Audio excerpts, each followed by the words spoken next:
বাবা তার কলিজার টুকরো সন্তানকে, ছোট্ট ছেলেটাকে দেখবেন মাঝে মাঝে আদর করে এরকম শূন্যে ছুঁড়ে মারে। ধরেন ছোট্ট মেয়েটাকে আদর করে কোলে তুলে এরকম শূন্যে ছুঁড়ে মারে, তো মেয়েটাকে শূন্যে ছুঁড়ে মারলে দেখবেন মেয়েটা খিল খিল করে হাসে। ও যদি নিচে পড়ে ওর হাতও ভাঙবে, পাও ভাঙবে, তারপরেও হাসে। কেন হাসে?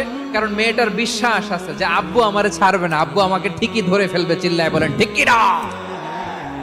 ঢাকা থেকে জেদ্দা ওমরা করতে যারা যান দেখবেন 40,000 ফিট উপরে বিমানে অনেকে কম্বল চাপা দিয়ে ঘুম দিতেছে। এই বিমান 40,000 ফিট উপর দিয়ে পাইলট চালায়া এটাকে আফ্রিকার জঙ্গলে নিয়ে যায় নাকি ভারত মহাসাগরে নিয়ে যায় তার কোনো টেনশন নাই, সে ঘুম। কারণ তার পাইলটের উপর, এই এয়ারলাইন্সের উপর বিশ্বাস আছে যে সকালবেলায় এটা জেদ্দা আন্তর্জাতিক বিমানবন্দরে ল্যান্ড করবে। আচ্ছা দেখেন, ঢাকা থেকে একজন লোক কক্সবাজার যাবে, ডবল ডেকার বাস আছে না যেগুলোতে ঘুমায় ঘুমায় যাওয়া যায়, তো দেখবেন অনেক প্যাসেঞ্জার বাসে উঠে কম্বল নিয়ে ঘুম দিতেছে। দেখেন তার কি বিশ্বাস ড্রাইভারের উপরে। এই বাস তো তারা চালাইতে চালাইতে নওগাঁ নিয়ে যেতে পারে, এই বাস তো তারা নিয়ে পঞ্চগড় ছেড়ে দিতে পারে, কিন্তু তার কোনো টেনশন নাই।